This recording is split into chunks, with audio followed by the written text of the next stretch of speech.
Hello everyone, आप देख रहे हैं rank plus the learning app और मैं हूं चंदन सर। डियर साथियों, 2024 हमारे लिए बहुत ही लकी साबित होने वाला है, ऐसा मुझे लगता है।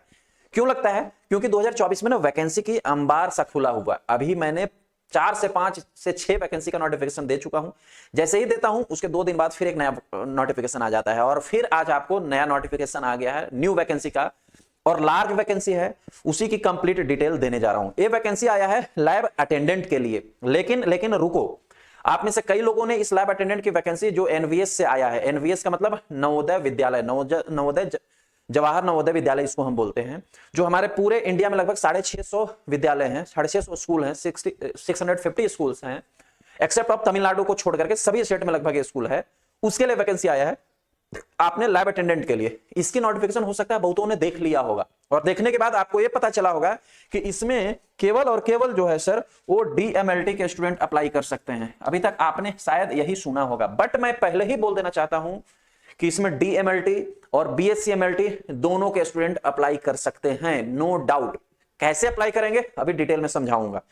क्या वैकेंसी है, क्या डिटेल होगा, क्या एजुकेशनल क्वालिफिकेशन होगा, कितने पोस्ट पे आया है, किन किन पोस्ट के लिए आप एप्लीकेबल हो, इन सभी डिटेल पे, किस लैंग्वेज में एग्जाम होगा, एग्जाम का सिलेबस क्या होगा, कितने मार्क्स का एग्जाम होगा, जैसा कि मैं अपने हर एक वीडियो में फुल इंफॉर्मेशन देता हूं, इस वीडियो में भी दूंगा।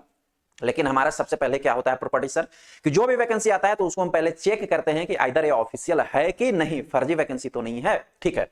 तो इस वीडियो में भी पहले हम चेक करेंगे सर। चलिए सर, पहले हम लोग चलते हैं सीधा सा आपको गूगल क्रोम में जाकर के आपको सिंपली सा सर्च करना है नवोदय विद्यालय, ठीक है, या जेएनवी भी आप सर्च कर सकते हो। सबसे फर्स्ट वन जो है आपको navodaya.gov.in का वेबसाइट ओपन होगा। इसी वेबसाइट पे आपको क्लिक करना है। जैसे ही क्लिक करोगे थोड़ा देर स्क्रॉल आउट होगा और ये आपको होम डैशबोर्ड ओपन हो जाएगा नवोदय विद्यालय का, ठीक है। इस होम डैशबोर्ड पे देखो, यहां दिया हुआ रिक्रूटमेंट का एक ऑप्शन, इस रिक्रूटमेंट के ऑप्शन पे क्लिक करना है और नोटिफिकेशन वैकेंसी पे जानी है। मैंने जैसे ही क्लिक किया नया डैशबोर्ड ओपन हो गया। नए डैशबोर्ड पे मैं जैसे ही जाऊंगा, सबसे फर्स्ट में ही आपको दिया गया है notification for direct recruitment drive 2024, यही है नोटिफिकेशन का नंबर, for various non teaching post HQ by RO as well as JNV care in NVS। तो आपको बस यही वैकेंसी की 15 मार्च 2024 को रिलीज हुआ है। ऑफिशियल होने में थोड़ा टाइम लगा, आज मैं 20 मार्च को आपको नोटिफिकेशन दे ही रहा हूं, ठीक है। यहां पर सर जी आपको पीडीएफ दिया गया है डाउनलोड के लिए। सिंपल साइज पीडीएफ के आइकॉन पर आप क्लिक करोगे, एक पॉपअप मांगेगा ओके का, ओके करोगे, नया डैशबोर्ड ओपन होगा, स्क्रॉल होगा और आपको पीडीएफ ओपन हो जाएगा। डाउनलोड का ऑप्शन है, यहां से आप पीडीएफ डाउनलोड कर सकते हो। यदि यहां तक आप पहुंचने में अनेबल हो तो हमारे rank plus the learning app पर भी ये पीडीएफ अवेलेबल होता है और ये डिटेल वीडियो दोनों। Rank plus the learning app play store से डाउनलोड करोगे, लैब फाउंडेशन बैच 2.0 में जाओगे, क्लासरूम सेक्शन पे क्लिक करोगे और वहां पर एक वैकेंसी अपडेट का सेक्शन है, उस पे जाओगे। वैकेंसी अपडेट सेक्शन में एक पीडीएफ भी अवेलेबल रहता है और वीडियो भी अवेलेबल रहता है, ठीक है। अगर वहां भी नहीं जा सकते हो तो हमारे टेलीग्राम चैनल पर भी एक पीडीएफ आपको अवेलेबल होगा, वहां से भी आप डाउनलोड कर सकते हो। सिंपल आपको टेलीग्राम पर जाकर के सर्च करना है चंदन एमएलटी। क्या आपको सर्च करना है सर? चंदन एमएलटी सर्च करना है, जो मेरे चैनल का नाम है, मेरे नहीं हम सबके चैनल का नाम है चंदन एमएलटी। आप सर्च करोगे टेलीग्राम पे, हमारा चैनल दिख जाएगा, उसको ज्वाइन करो और वहां से भी पीडीएफ डाउनलोड कर सकते हो। इनफैक्ट सभी नोटिफिकेशन जो वैकेंसी के आते हैं आपको टेलीग्राम पे दिया जाता है। कुछ को जो यूट्यूब पे नहीं देना पॉसिबल होता वो भी टेलीग्राम पे दिया जाता है। अब इतना से तो पता चल गया सर कि ये वैकेंसी जो है वो ऑफिशियल है। अब हम लोग आते हैं अपने वीडियो के डिटेल पे। डिटेल पे का मतलब कि क्या क्या चीजें इसमें है। सबसे फर्स्ट वन मैं बता देना चाहूंगा, नवोदय विद्यालय समिति, जिसको शॉर्ट में एनवीएस कहा जा रहा है, यही एग्जाम लेगा आपको। ये नवोदय विद्यालय है, it is a unit of the central government. किसका यूनिट है सर? गवर्नमेंट ऑफ इंडिया का है। It is a autonomous organisation under the ministry of the education, government of India. मतलब जो वैकेंसी भी है वो सेंट्रल गवर्नमेंट का। एग्जाम कौन लेगा? एनवीएस, नवोदय विद्यालय समिति। वीडियो के लास्ट में एक बहुत इंपॉर्टेंट फैक्ट भी इस वैकेंसी से बताऊंगा आपको, ठीक है। तो ध्यान रखना इस बात का कि लास्ट में हमें क्या सुनना है। रिक्रूटमेंट ड्राइव 2024, याद रखना यही पोस्ट कोड है, नॉन टीचिंग पोस्ट है, यानी टीचिंग पोस्ट के लिए नहीं है। नवोदय विद्यालय समिति एनवीएस ने क्या है, किस किस पोस्ट पे वैकेंसी निकाला है? फीमेल स्टाफ नर्स केवल फीमेल चाहिए, ऐसा मत समझ जाना कि सभी स्टाफ फीमेल चाहिए, नहीं, केवल स्टाफ नर्स फीमेल चाहिए। Assistant selection officer, audit assistant, legal assistant, junior translator officer, stenographer, computer operator, catering supervisor, junior secretariat assistant, HQ और आरओ कैडर दोनों के लिए। जूनियर सेक्रेटरिएट असिस्टेंट जो है वो जेएनवी कैडर के लिए भी चाहिए। इलेक्ट्रीशियन कम प्लम्बर, हमारा जो वैकेंसी है वो यहां पर है। कौन सा वैकेंसी है सर? Lab attendant. इसी लैब अटेंडेंट वैकेंसी की हम लोग बात डिटेल में करेंगे, ठीक है। अब मैं आपको बताना चाहूंगा कि ये वैकेंसी जो है all over India central government का है। तो इंडिया के किसी भी स्टेट से कोई भी स्टूडेंट होगा, he or she will eligible for this post. आप कहीं से भी आप बिलोंग्स करते हो इंडिया के किसी भी स्टेट से, तो आप इसमें अप्लाई कर सकते हो, बशर्ते आप इंडियन सिटीजन होना चाहिए, ठीक है।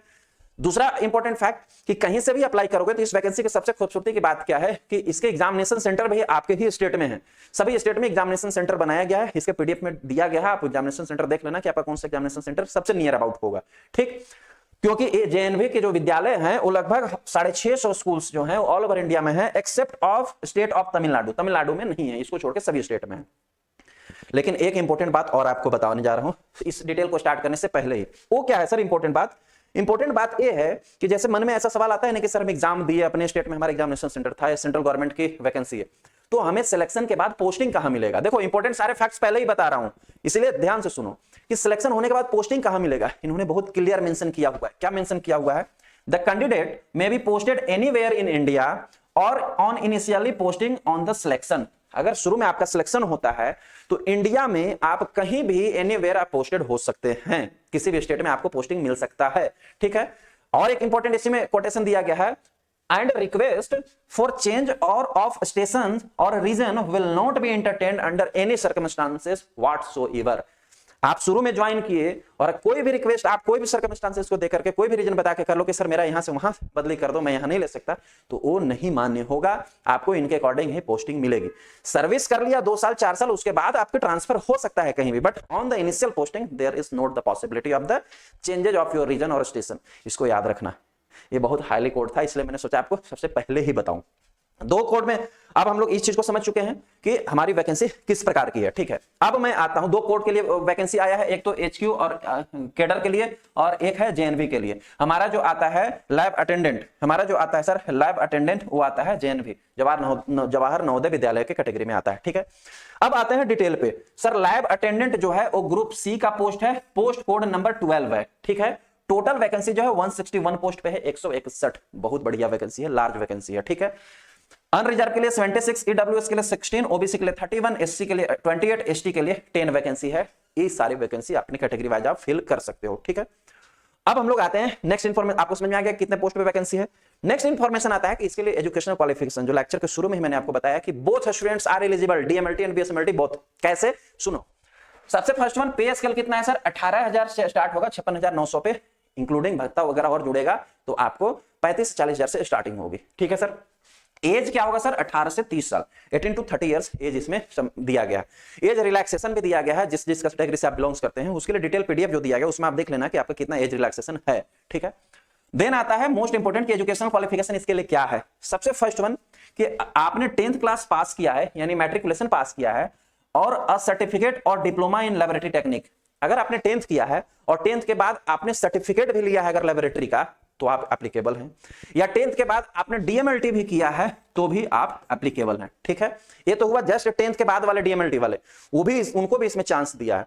अब आपके मन में आ रहा होगा कि सर मैंने 10th के बाद डीएमएलटी नहीं किया, मैंने 12 के बाद डीएमएलटी किया है, मैंने 12 के बाद डीएमएलटी किया, तो क्या मैं एप्लीकेबल हूं?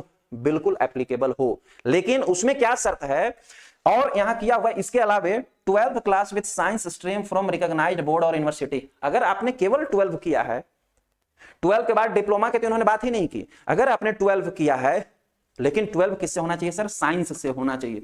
साइंस में आप मैथ से आइदर किए हो या बायोलॉजी से, दोनों के दोनों एप्लीकेबल है। केवल 12 किए हैं, 12 वालों को डिप्लोमा की रिक्वायरमेंट ही नहीं है और आप इसमें अप्लाई कर सकते हो।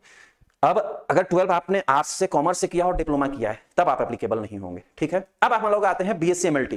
क्या बीएससी एमएलटी वाले भी अप्लाई कर सकते हैं? बिल्कुल कर सकते हैं, उन पे भी यही फॉर्मूला अप्लाई होता है, क्योंकि अगर आपने 12 साइंस से किया है और फिर बीएमएलटी किया है या बीएससी एमएलटी किया है तो आप 12 के बेस पर ही केवल अप्लाई कर दो। बीएमएलटी की इसमें रिक्वायरमेंट पड़ेगा ही नहीं पड़ेगा आपको, ठीक है। और सिलेक्शन भी आपका 12 के बेस पर ही होगा, ठीक। 12 का ही आपको वहां सर्टिफिकेट दिखाना होगा, ऑलराइट। लेकिन जिन्होंने 10th के बाद या आर्ट्स या कॉमर्स से 12 किया है या 10th के बाद डायरेक्ट बीएमएलटी की है तो वो मे भी एप्लीकेबल नहीं होंगे, ठीक है। इसमें साइंस आपको चाहिए 12 से, ऑलराइट। क्लियर हुआ है बात? यानी इसमें बीएससी एमएलटी, इसमें डीएमएलटी, दोनों के स्टूडेंट एप्लीकेबल हैं और आप इसमें फॉर्म भरो। अब यहां पे सवाल आपके मन में उठ रहा होगा कि 12 के बेस पर लैब अटेंडेंट की वैकेंसी है, तो क्वेश्चन सिलेबस क्या पूछा जाएगा? सिलेबस के डिस्कशन थोड़ी देर में ही करता हूं, बस थोड़ा सा पेशेंस रखो, ऑलराइट। आगे चलते हैं सर। आगे में है मोड ऑफ सिलेक्शन। सिलेक्शन कैसे होगा सर? सिलेक्शन होगा आपको ऑनलाइन सीबीटी एग्जाम्स होगा, उस एग्जाम एक, चूंकि 3 प्रकार की वैकेंसी है, एक वैकेंसी जो है वो है that is the legal assistant. जो लीगल असिस्टेंट की वैकेंसी है उनको कॉम्पिटिटिव एग्जाम भी क्वालिफाई करना पड़ेगा और इंटरव्यू भी देना होगा, दोनों। बट हम लोग लीगल असिस्टेंट में तो आते नहीं, हम लोग को क्या है, लैब अटेंडेंट की वैकेंसी है। लैब अटेंडेंट की वैकेंसी किधर गया, ये देखो सर, लैब अटेंडेंट की जो वैकेंसी है, इस वैकेंसी में selection of the post will be done on the basis of the performance of the candidate in the competitive exam only. यानी आपको केवल कॉम्पिटिटिव एग्जाम जो रिटन एग्जाम होगा वही केवल क्वालिफाई करना है और इसमें कोई आवश्यकता नहीं है, वो एग्जाम क्वालिफाई कर लिया आपका सिलेक्शन हो जाएगा, इंटरव्यू आपके लिए नहीं है। स्टेनोग्राफर के लिए जो एग्जाम होगा उनके लिए स्किल टेस्ट होगा, टाइपिंग वगैरह होता है, ठीक है सर। होप सो ये बात आपको समझ में आ गया होगा। एग्जाम सिटी, मैं तो इसमें बहुत छोटा सा पार्ट मेंशन किया हूं। एग्जाम सिटी हमारे स्टेट के हर एक स्टेट में लगभग सिटी सेंटर दिया है एग्जाम के लिए, पीडीएफ में आप देख लेना, आपको अब जो centre exam centre near about होगा उसमें आप एप्लीकेबल करना, फॉर्म फिल करते समय टिक करना, ठीक है। अब हम लोग आते हैं sir that is the syllabus, कि हमारे लिए सिलेबस क्या होगा, कितने क्वेश्चन पूछा जाएगा, क्या कितने नंबर का होगा। पहले मैं बता देना चाहूंगा कि आइदर आप 10th डीएमएलटी किए हो या केवल 12th क्लास वाले अप्लाई किए हो, सबका जो क्वेश्चन आएगा डीएमएलटी एंड बीएमएलटी के जो सिलेबस होते हैं उन्हीं से क्वेश्चन आएंगे। सिलेबस हमने लैब फाउंडेशन बैच 2.0 में rank plus the learning app पे अवेलेबल है, वहां से आप देख सकते हो। पहले डिस्कशन कर लेता हूं, थोड़ा सा रुको। देखो सर जी, 4 पार्ट में यहां पर सिलेबस बनाया इन्होंने। पार्ट 1 जो है वो है रीजनल एबिलिटी का, मतलब रीजनिंग से क्वेश्चंस आएंगे। कितने क्वेश्चंस, नंबर ऑफ क्वेश्चंस होंगे, 15 क्वेश्चन पूछा जाएगा और 15 मार्क्स के, यानी एक क्वेश्चन जो है 1 मार्क्स का होगा। रीजनिंग से 15 क्वेश्चन, ठीक है। जनरल अवेयरनेस जीएस से 15 क्वेश्चन, ठीक है, 30 क्वेश्चन हो गया। पार्ट 3 जो है लैंग्वेज, जिसमें हिंदी और इंग्लिश दोनों से 15-15 नंबर के क्वेश्चन पूछे जाएंगे, यानी 30 क्वेश्चन पूछा गया, ठीक है। टोटल कितने हो गए सर, नॉन टेक्निकल में हो गए 3 part, general reasoning, then general awareness and Hindi और इंग्लिश। कितने क्वेश्चन हो गए, 15 दूनी 30 और 30 60, 60 क्वेश्चन होंगे नॉन टेक्निकल का। रेस्ट ऑफ पार्ट 4 जो है सब्जेक्ट नॉलेज, जो आपको डीएमएलटी और बीएसएमएलटी में पढ़ाया गया है उससे क्वेश्चन पूछा जाएगा, और टोटल क्वेश्चन कितना होगा, उससे 60 क्वेश्चन होगा, 60 मार्क्स का। टोटल नंबर ऑफ क्वेश्चन कितने हो गए, 60 नंबर नॉन टेक्निकल के और 60 नंबर टेक्निकल के, 120 क्वेश्चन हो गए, ठीक है। और टोटल नंबर कितने हो गए, 60 नंबर और 60 नंबर 120 नंबर्स भी हो गए, यानी 120 क्वेश्चन 120 नंबर का एग्जाम होगा। एक क्वेश्चन जो होगा 1 नंबर के लिए होगा, ठीक है।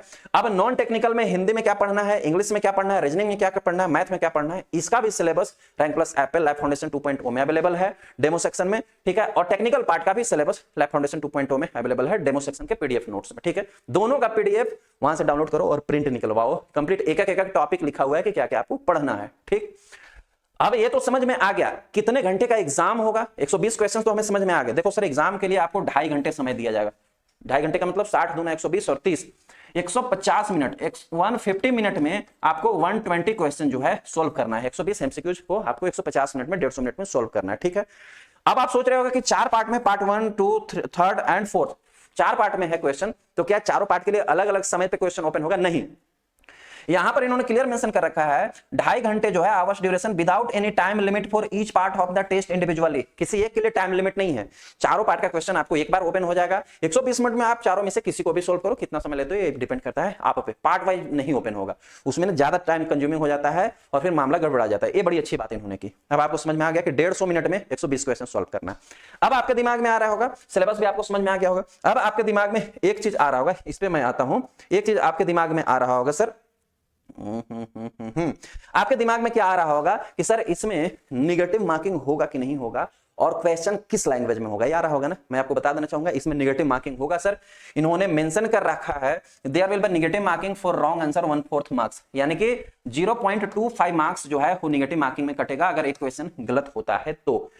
किस लैंग्वेज में एग्जाम होगा sir? The test paper will be bilingual, Hindi और इंग्लिश दोनों लैंग्वेज में एग्जाम होगा। तो होप सो आपको अब ये बात क्लियर हो गया होगा सिलेबस और एग्जाम लैंग्वेज पर निगेटिव मार्किंग को लेकर, ठीक है। एक चीज का आपको ध्यान क्या देना है, देखो मैंने अभी बोल रहा था only Indian nationals are eligible to apply, मतलब इंडियन में से कहीं से भी हैं तो आप इसमें अप्लाई कर सकते हो बेधड़क, बिना सोचे समझे। एक चीज आपको क्या ध्यान देना है, जो एग्जाम फॉर्म फिल कर लेते हैं तो आप लोग बार बार इस सवाल को, ये क्वेश्चन को पूछते हो कि सर मेरा ये गलती हो गया, आप कैसे ठीक होगा। एग्जाम में सॉरी जो ऑनलाइन फॉर्म आप भरोगे, अप्लाई करोगे, बिल्कुल केयरफुली भरना है। Because of no modification are allowed once the online application form is submitted. अगर एक बार आपने ऑनलाइन फॉर्म सबमिट कर दिया तो इसमें कोई भी मॉडिफिकेशन फिर नहीं कर सकते हो।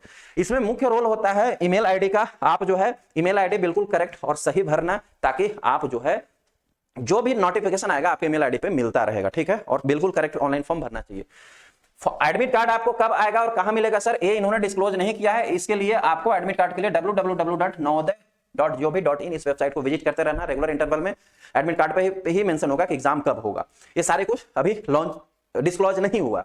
अगेन आपके मन में आ रहा होगा कि अप्लाई कैसे करना है sir, apply how to apply. Apply भी आपको ऑनलाइन इसी वेबसाइट से करना है, लेकिन अप्लाई कब से होगा, आज 20 मार्च 2024 को वीडियो अपलोड हुआ है, मैं बना रहा हूं आपको पढ़ा रहा हूं। तो 20 मार्च 2024 तक इन्होंने एप्लीकेशन फॉर्म स्टार्ट कब से होगा इसका डेट नहीं इन्होंने डिस्क्लोज किया है, लेकिन बहुत ही जल्द आप समझ लो कि फॉर्म अप्लाई स्टार्ट हो जाएगा।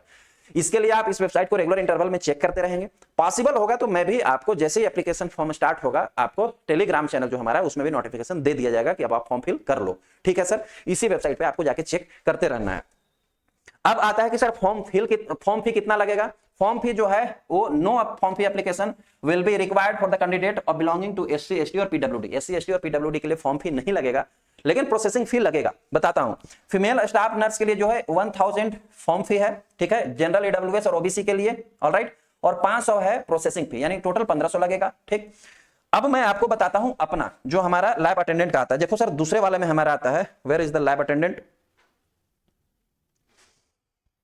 Junior legal translator stenographer computer junior assistant junior secretariat assistant. ये देखो यहां पर दिया गया है लैब अटेंडेंट।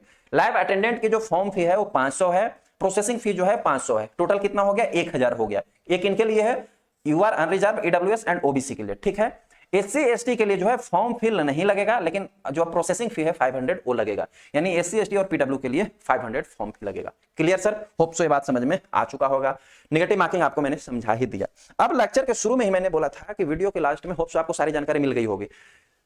और भी कोई जानकारी चाहिए तो आप कमेंट भी कर सकते हो, या उससे भी बेहतर होगा कि पीडीएफ डाउनलोड करके और खुद आप एक बार पीडीएफ पढ़ो। होप सो आपको एसेंशियल सारे इंफॉर्मेशन में दे दिया हूं, लेकिन फिर भी रिमेनिंग रहता है तो उसको पढ़ना। एक और मैं बोला था कि लास्ट में सबसे इंपॉर्टेंट जानकारी दूंगा। इंपॉर्टेंट जानकारी ये है कि सबसे पहले यदि आपका सिलेक्शन होता है इस पोस्ट में और आपने सिलेक्शन ले लिया, तो जब आप ज्वाइन करने जाओगे तो आप द डॉक्यूमेंट वेरिफिकेशन, तो उसमें आपसे कंसेंट या एग्रीमेंट साइन करवाया जाएगा। कैसा एग्रीमेंट साइन करवाया जाएगा सर? एग्रीमेंट ये साइन करवाया जाएगा, बड़ी अच्छा है, मैं तो बहुत खुश हुआ इस बात से। एग्रीमेंट ये साइन करवाया जाएगा कि जब आप हमारी नौकरी को ज्वाइन करोगे तो मिनिमम जो है आपको 2 साल की सर्विस देनी ही देनी होगी। ये 2 साल जो है आपका training period as a training period कहा जाएगा, रखा जाएगा। अगर इस 2 साल में, अगर इस 2 इयर्स में आप रिफ्यूज होते हो अपने कंसेंट से, 2 साल से पहले, जैसे कभी होता है ना कि मेरा इसमें हमने ज्वाइनिंग किया, 6 महीने बाद हमारा इससे बढ़िया कहीं सर्विस मिल गया सरकारी नौकरी में, तो हम इसको रिजाइन करके वहां ज्वाइन कर लेंगे, ये आपको पॉसिबल नहीं होगा। अगर 2 साल के बाद आप कर सकते हो, अगर 2 साल के अंदर आप रिजाइन करके कहीं जाते हो तो आपको सर 3 लाख रुपया का फाइन देना होगा।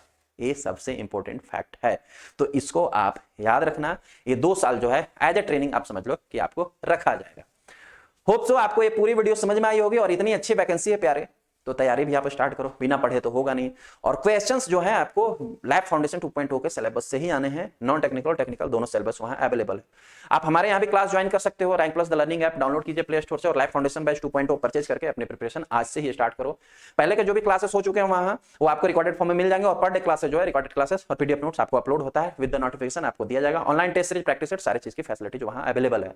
मिलते हैं सर किसी नए क्लास में नए वीडियो के साथ। Thank you so much.